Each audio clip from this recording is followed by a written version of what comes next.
All right, welcome back to the Earl Ingram Show. As always, you can join us at 844-967-2789. You can text us at that same number. My guest is award-winning newspaper columnist, a writer, a present writer of the Shepherd Express.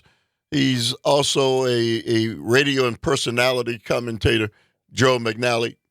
You know, Joel, we've been talking about Donald Trump and the Republican Party, Joel, but let's say Donald Trump wins, Joel. He's already said there's going to be retribution. He's already said all of these horrific things that he's going to do, Joel. How do any of these things benefit our nation at a critical juncture, a critical time with all of the unrest globally, Joel? Can we afford to have that person sitting? Of course not. Of course not. Of course not. And that's the thing. I always try. I really do always try to bring optimism to this program. I know. I know it's not easy, and I know it's hard in these times. But here's what I will say, and I really believe this. I truthfully believe this. I know that is not the majority of Americans.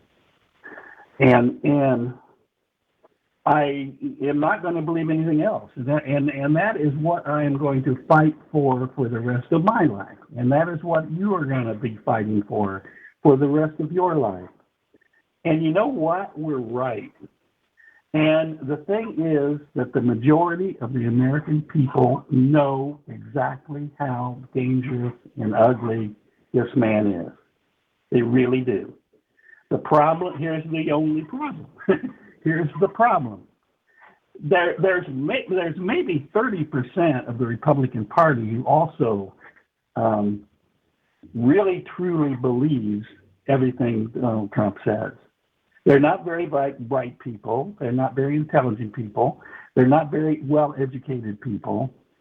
Here's the only thing that Donald Trump does for them. He doesn't do anything for them. That's the thing. And this is why I'm optimistic. Believe it or not, this is why I'm optimistic. He doesn't do anything for them except this. He expresses their hatred, their racism, the ugliest things that they think. They're allowed to say these things out loud now. They said that from the beginning when they started embracing this man. They said, he tells it like it is. They didn't like the fact that they were not allowed to say out loud the racist, ugliest words that you and I both heard all the time when we were growing up. You heard them as a person they were directed at. I heard them from the white people who were directing those things at black people. And there were little rhymes that they made up, eeny, meeny, miny, mo, and yes, things like that. And you heard that, and I heard that, and it was what this country was at that time. The civil rights movement happened. We can't deny that it happened. The Republican Party tries to deny that it happened. Donald Trump tries to deny that it happened, and his supporters tried to deny that it happened. But it happened, and we know that. And most American white people know that. There are some who will still want to deny it, and there are some who still don't want it to have happened. There were three enormous changes in our lives in this country while you and I were growing up. One was black liberation. One was the liberation of women. And the final one was the liberation of LGBTQ Americans. Those were amazing accomplishments that this country accomplished historically. And it's not going to get unaccomplished. It's not going to get the women whose rights to make decisions about their own lives and their careers and their families and how many children they should have and if they should give birth every time they become pregnant. The women who got the right to make decisions about their own bodies and their own lives and abortion rights in this country, they're never going to forget that they once had those rights. Just like black and brown Americans are never going to forget the civil rights movement and the people who died and fought against fire hoses and mad dogs sicked on them by police and police riding horses into them to trample them down over the Pettus Bridge in Selma and all of the water hoses turned on children. What? Yeah. Oh, blowing up black churches to kill children in their Sunday schools. Black people are never going to forget that. Brown people are never going to forget that. And today, LGBTQ people are never going to forget that they once were forbidden to marry the people they loved. And those things all happened. And the majority of Americans know it. And that is what democracy is. And we have made so much progress in America, in this country, in democracy, that we have never gotten over the racism and hatred that Donald Trump and his supporters and those who will vote for him this year, that is the only thing they care about. So 844. They only care about destroying those things. 844. And that is what the election is about. 844-967-2789 is the number. My, on the line is Joel McNally, award-winning journalist. Joel, you can finish your statement. No, that is my statement. So, and that's what I'm optimistic about. And I refuse not to be optimistic about that. And I will be right up to the point when they call me off and take me to a re-education camp. but I refuse to believe that Donald Trump can be elected. And I don't care what the polls say. You know what? Did you... I used to conduct polls for the Milwaukee Journal. I learned how to conduct polls. They sent me to college to learn how to conduct those polls. And I still do not understand how polls are conducted today, because I know this. No one answers their cell phones today who does not know who's calling. Isn't that true? That's it. Well, that's absolutely it. No, and so what I don't know, whoever pollsters are talking to are people who want to talk to pollsters. Hey, That's Joe. the only reason, because they would have to call those people back. Hey, Joe. Let's take some phone calls. Step Hardry. Step. Excuse me. How do you pronounce it? No, it's Chef Andre, cooking chef. Oh, Chef Andre from Minneapolis. Okay, yes, sir. Yes, sir. Thank you. Thanks for accepting my call, Earl. Yeah, I really Listen, you have to turn your radio down. Turn your radio down. I enjoy you and Sandy together. However, Joel McNally is knocking the ball out the park. You know, I've lived all over this country in 23 different states, and I've been to every state with the exception of Alaska. And we are in a very, very bad place, let me tell you. I appreciate the journalist, Mr. McNally's optimism about this country. I don't feel that way. I think they might put this crazy guy back in office. And he was right, Joel, when he said he speaks for us. You know, a lot of people say nigger or whatever. I don't mind saying, I use the whole word. I don't say N-word. I just put it like it is. There's a lot of people, however, they feel this way. And this guy is making evil seem fair seeming to the people. He's demonstrated that well. And they're going for it. I have a lot of love and respect for President Obama, but he was wrong when he said the American people are smart. I don't think so. I think a a lot of people like sheep and they're led astray, like Mr. Joe was saying. This is an occult. And we're at a really, really bad place. And I'm just being honest, but I'm hoping, because I believe in hope, okay? But I'm also a realist, too, and I think we're in a really, really, really dangerous, bad place. But thanks for taking Hey, my Chef call. Andre, thank you for listening, man, in Minnesota. And Joel, you want to respond? I really wanted to ask him, now what do we do? I agree with everything he said, and I know why he said it, because he's the subject of it, and he's feeling it, and every black person should be feeling it today. But what do you do then? You fight it. We have to fight it, and for black people today, you especially have to fight it, because here's the thing: there are people like Chef Andre who know that and feel that and know how dangerous it is, and you're one of them, Earl. Yes. I know that.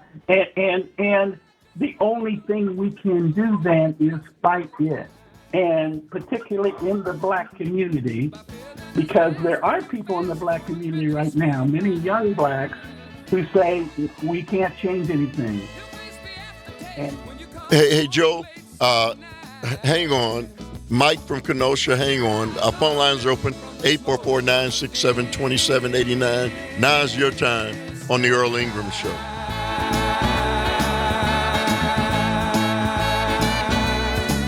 Girl, your eyes have a mist from the smoke of a distant fire.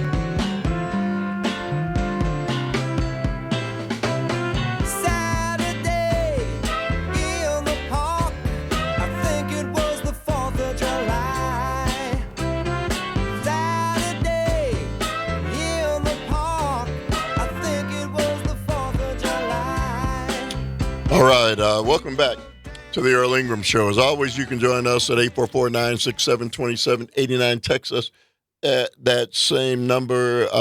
My special guest is award-winning newspaper writer Joel McNally, newspaper columnist. He's also a radio and television commentator. He presently writes for the Shepherd Express, and he and his lovely bride reside now in Charlottesville, Virginia. Let's go to the phone lines. And Mike from Kenosha. Good morning to you, Mike. You say what? Good morning, Earl. What a beautiful morning. Thank you very much for taking my phone call today. You know, you and I touched on this before, but for your guests' benefit, as well as maybe those that didn't benefit from our prior conversation. You know, to run for office, all candidates at all levels have to fill out paperwork that is required. And apparently, the requirement to abide by a certified election is not in this paperwork. And it just seems to me, in the keep it simple, silly mindset here, if we don't require, in this case, the Republicans and Donald Trump to abide by certified election results, then he should not be on the ticket, period. Or any other candidate that would refuse to abide by certified results. To me, Earl, we're going down probably the most dangerous path I've witnessed in my life for our nation. When we're just mamby-pamby going through the motions here, and we're allowing this huge section of people to dispute and really put the finger at our democracy and our republic. in our U.S. Constitution. I don't know why we're even having a conversation about Donald Trump and others at this point when they have all refused to accept certified election results. To me, we're going down a very, very dark place that we've never been before, quite frankly. And I only see bad outcomes, and I wanted to get your guest's opinion on my opinion. Yeah, hang on, Mike. Joel, you want to respond to Mike? Yeah, absolutely. I understand why you say that, Mike, but I can't quite understand how it would work because of this. Donald Trump swore to something even more profound than that. When he was elected president, he held up his hand and put his hand on a Bible, one of the same ones that he once waved over his head upside down and backwards. In the midst of trying to get the police to attack peaceful protesters against him, and he swore an oath to the Constitution of the United States. He swore to uphold the Constitution of the United States. And for 4 years, he didn't. And for 4 years, he lied constantly every time he spoke to the American people. Just like he had lied about upholding the Constitution of the United States and upholding democracy. And his term in office closed when he sent violent agents of him to the Congress of the United States and told them to fight like hell to keep him in office, despite the fact that he had lost the election by the largest vote in American history. And the Republican Party has now nominated him again to be elected president and to swear an oath to the Constitution to uphold democracy and not to overthrow the government like he tried to do the last time. So I don't understand why signing something like that would make any difference at all to Donald Trump or the Republican Party. They don't care about democracy. Trump has said he wants to be a dictator on day one to do a few things, like send illegal immigrants to concentration camps, and deport the largest number of immigrants ever deported from this country for having black and brown skin. And if the American people do not support American democracy and do not elect a president who will uphold the Constitution, and Joe Biden is the only one running for president right now who would do that, because there are only two men are going to be elected, and one upholds the Constitution and the other one doesn't. So and the American, it's up to us to elect the president who will uphold democracy. So Mike, it. Mike, you want to respond quickly? Well, very quickly. Well, that was then. What happened, we all witnessed for the first time. These are all icebreakers, right? We saw a Supreme Court, and we've learned that we have a captured court judiciary, okay? This is exactly my point, and you just made it for me. Thank you. The people must take over. If the institutions that we've put in place to backstop us are failing, then the only place to go for remedy is to the peeps. So if we keep it simple and we talk in simple basics like what you just said, and what I pointed out, that if in the paperwork it's not required to sign off to support a certified election, then that should be a buzzkill. That should be a disqualifier right then and there for the candidate. You and I, we the people, if we're seeing our system being manipulated and under attack, it's up to us, we the people, to dismiss this or at least come to America's aid. And to me, I think that's one thing everybody would agree to, and that is all candidates must sign off on their paperwork that, and they have a right to appeal. They have a right to due process just like anybody else. But at the end of the day, if the election is certified, they must abide by it, period. And if not, they got to go. Hey, Mike, thank you very much for the call. 844-967-2789. My guest is Joel McNally. You're tuned into the Earl Ingram Show. A real celebration, waiting for us all. Waiting for us all. If you want it, really want it, can you dig it? Yes, I can, and I've been waiting such a long time for the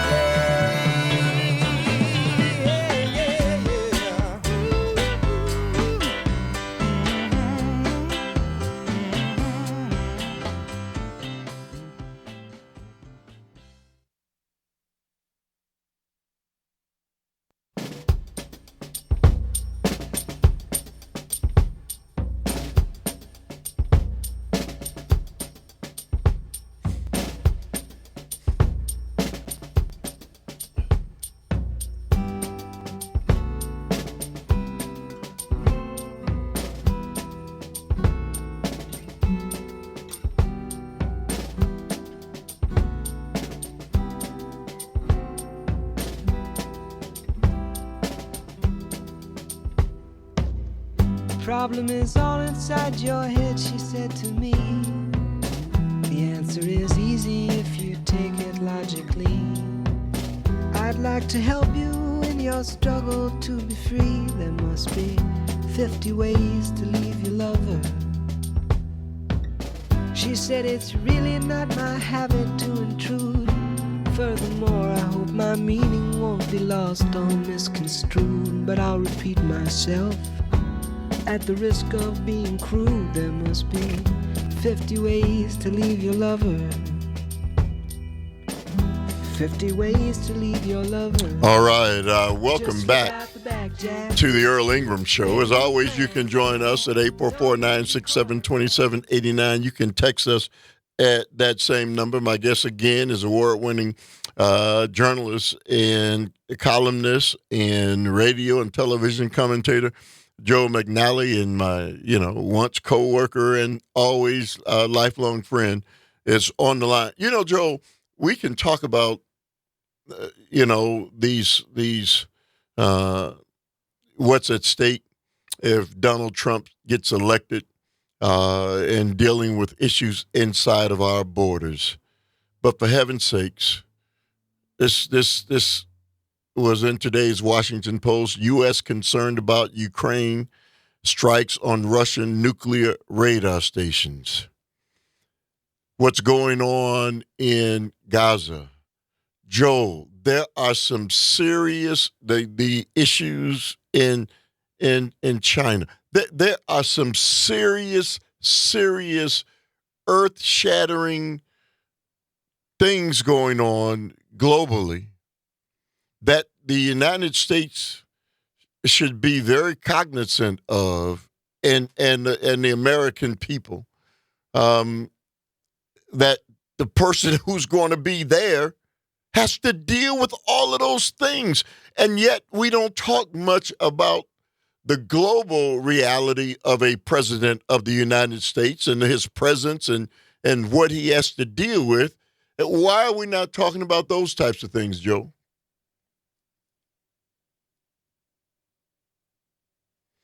The two biggest wars going on right now in Gaza and in Ukraine, he knows nothing about what's going on there. He sides with Russia against Ukraine, and he sides with Benjamin Netanyahu against the destruction, the horrific destruction going on in Gaza of innocent Palestinians. I know, yes. Hamas attacked Israel on October 7th. Just like, and Joe Biden was right about this from the beginning. He said, I understand what the reaction in Israel to the attack of terrorism, because we went through it in our own country when on 9/11, when New York was attacked,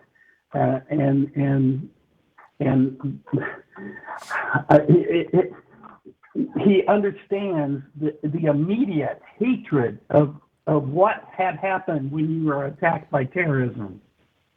And he said the worst thing we could do would be to engage in more terrorism against innocent people in Gaza and the West Bank and Israel, which is exactly what Netanyahu is doing. Netanyahu, the only way the war can end in Gaza, ultimately, the war between Palestinians and Israelis, is for Palestinians and Israelis to live in peace together. They can't have one side wipe out the other. Whether it's Hamas trying to wipe out Israel or Israel trying to wipe out Palestinians, because there are millions of innocent Palestinians who are on the other side of those bombs that are being rained down on Gaza. And Biden has said from the beginning, you can't just, embrace another horrific war that wipes out millions of people. And that's what Netanyahu is trying to produce right now. And he has alienated the entire world. And he's alienated much of Israel. He's done nothing to get the hostages released. In fact, he is putting the lives of the hostages in danger. And those same bombs that he's raining down in Gaza could rain down on the Israeli hostages. And the Israeli people know that. And they know how wrong their government is. And we can't be the only defender of Israel in the country, in the world. We can't excuse horror like we now know that there actually was a U.S. bomb involved in the attack on Gaza the other day, right, that started a fire in a tent camp that killed 45 innocent people, men, women, and children. And we can't. Biden has said we can't continue to support that kind of thing. Joe, with the but Donald Trump does. Donald Trump does, and he supports Netanyahu with all the horrors. And he still wants to ban the Palestinians from fleeing to America for safety. He and Netanyahu have exactly the same foreign policy, which is to destroy everyone they hate. So, Joe, even if you say Trump is your man because of what happens in this country, how can you not be mindful of the global impact of a president of the United States and what the impact of the president of the United States has globally, the most powerful man on earth? Do people see that Donald Trump is equipped again? We saw him, Joe, we know who he is. We saw him 4 years ago. And so, we do know who he is. And so people think that he's the right guy to deal with all these global issues today? Well, I agree with what you're saying, Earl, but I got to say, my first priority too is protecting our own country, and my first priority is to protect democracy in our own country. Right. And I agree that democracy is at risk in Israel and at risk in Ukraine if Trump is elected, but it's most at risk in our own country. And just like everyone we've spoken to this morning says, it's up to us. It is up to us to stop it. And all we can do is continue to fight it. You and I will continue to fight it, but everyone we know and everyone we can reach has to continue to fight it too. Because as I keep saying, this is again, I say this is the optimistic me, majority of Americans support American democracy. They don't understand it. They don't understand why the President of the United States, whoever it is, cannot do whatever he wants to do in order to protect democracy, in order to, create exactly what our founders didn't even understand the concept really meant when they wrote in the Declaration of Independence, was the founding document of this country, that they believed in a country in which all men, they should have said all people, are created equal with God-given rights, regardless of race, religion, sex, gender, anything else. That we all are equal and should be treated equally in our democracy. It was a beautiful concept. Wasn't lived out by Jefferson or Washington or any of those all-white male founders who founded this country. But over the hundreds of years, the courts have expanded democracy to include every American. And we've never lived up to it, but we say that we all should have equal rights under the Constitution and be seen as equal in the eyes of the courts and be treated equally. You know, Joel. Joel, you really do encourage, me to think positively, because I don't believe that the majority of the American. I don't believe that the majority of the American people are taken in by this guy. I can't believe that the majority of the American people hear him, see him, and say, yeah, that's what we need. He's the answer to the issues that we are faced with. And if you think of it and think long and hard on it as you continue to espouse, then you see, well, it's not going to happen. He's not going to win. But well, all we can do is work hard to make that happen. Here's what I take as proof. Here's what I take as proof of what you just said. The majority of elected Republicans in the Congress of the United States, in both the House of Representatives and the Senate, they do not openly support the things that Donald Trump says. We know the ones who openly support it. There are about a half a dozen of them. It is literally a couple of handfuls of Republicans like Marjorie Taylor Greene, Ted Cruz, Ron Johnson, who will say right out loud that they agree with Donald Trump on things. Most of them are silent. Most of them will not say that out loud because it is embarrassing. It is ugly. It is vile. But we know the vile ones because they're quoted all the time in the media. We know their names. We know their names. And the majority of people, Republicans in elected office, are silent. And if reporters try to get them to say, "Do you agree with what Donald Trump just said?" they won't answer. They will double talk, and they will refuse to answer the questions. They'll say, "I don't pay any attention to that. I'm just concerned about what I'm concerned about," which is certainly not American democracy if they're supporting Trump.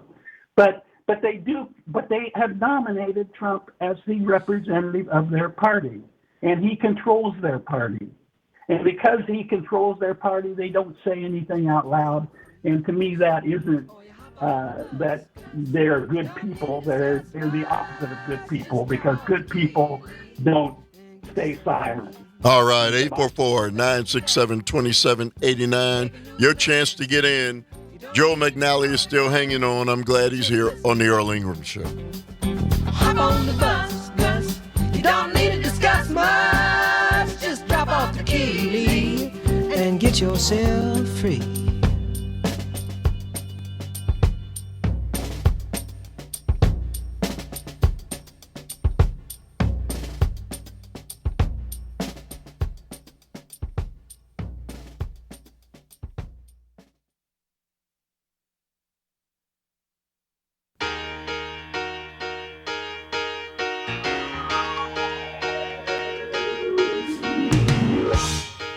You're as cold as ice. You're willing to sacrifice our love.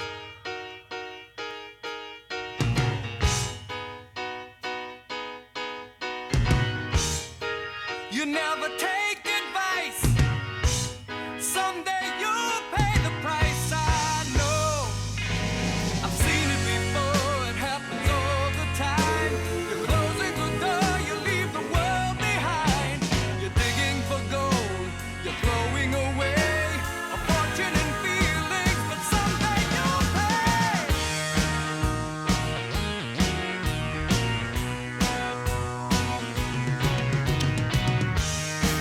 You're as cold as ice.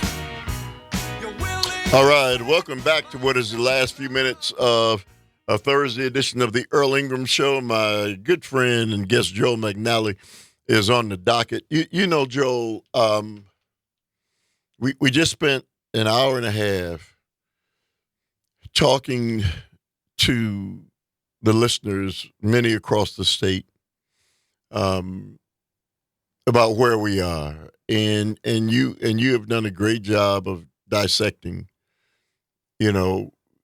what the issues are and who this man is, and he doesn't hide who he is.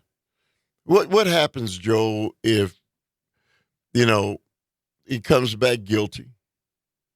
There's a possibility. How does the nation react, Joe? And should we be? Go ahead.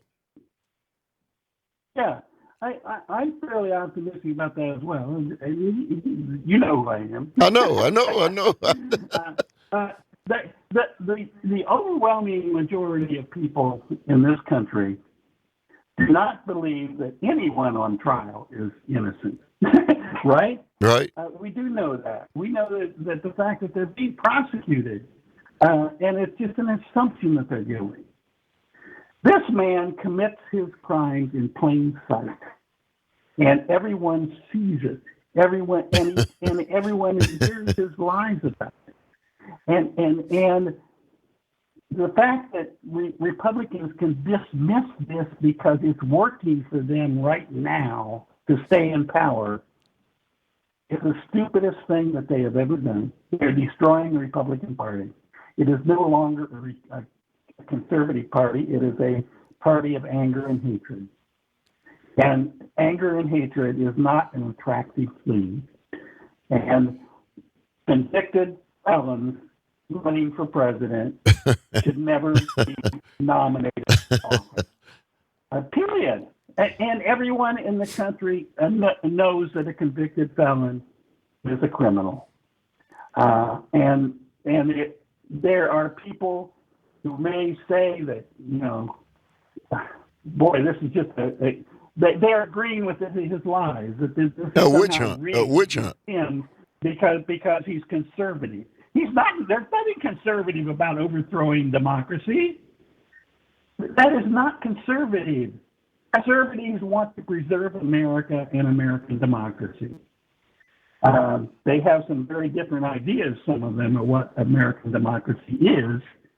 But you know what? They want billionaires to pay taxes, and they resent the fact that they have to pay taxes and billionaires don't, and they resent the fact that someone like Donald Trump became president and immediately used it to fill his own pockets and to fill the pockets of his family, and now he says if he's elected again, he will prosecute Joe Biden, one of the decent human beings in the world, who is simply trying to do the best job he can for the American people, and to create actually some real distribution of wealth in this country instead of letting billionaires take it all.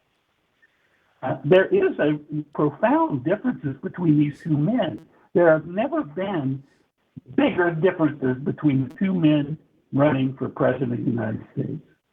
And I have to believe that the American people will support the only one who supports American democracy and not support the convicted, who I believe will be a convicted criminal, a convicted felon who tried to overthrow the government in the United States violently. I cannot believe that person will be elected. And I do believe that a decent human being will. That's a pretty big difference between your choices. And those are your only choices. If you vote for somebody else as a third party, as a protest candidate, say, I just don't like either of these guys, so I'm just going to protest. I protested politically all of my life, and I would never cast a protest vote when the vote is between pro-democracy or anti-democracy. That you have to take a choice then. You have to make a choice, and it has to be for American democracy and American patriotism, period. It's that simple. You know, Joe, the way you've laid it out, clearly that's what the choice is. That's what the decision is. Never mind all the other things, right? But at the root of it, at the end of all of it, that's the choice. It's everything else is noise. So, Joe, listen, thank you as always. You know, we're going to be calling you again and again and again as we get closer to, to this election. This election is going to be one for the ages, Joe, and it really shouldn't be, but it is going to be, and hopefully it'll wind up the way it should, and what's in the best interest of the American people and the world, and that's the fact that this man does not get elected again. Thank you as always, my friend. We'll talk soon. Always appreciate it. All right, that's my good friend Joel McNally. Hey, Joel, you still there? Joe. Sure. So Jane Madnair says hello. Hey, Jane. All right. We'll see you later, my friend. All right, thank everybody who made the show go. Thank you, Calvin. Cannot do it without you. Up next, Madnair on air and Greg Bach. Jane Madnair on air with Greg Bach. See you guys later.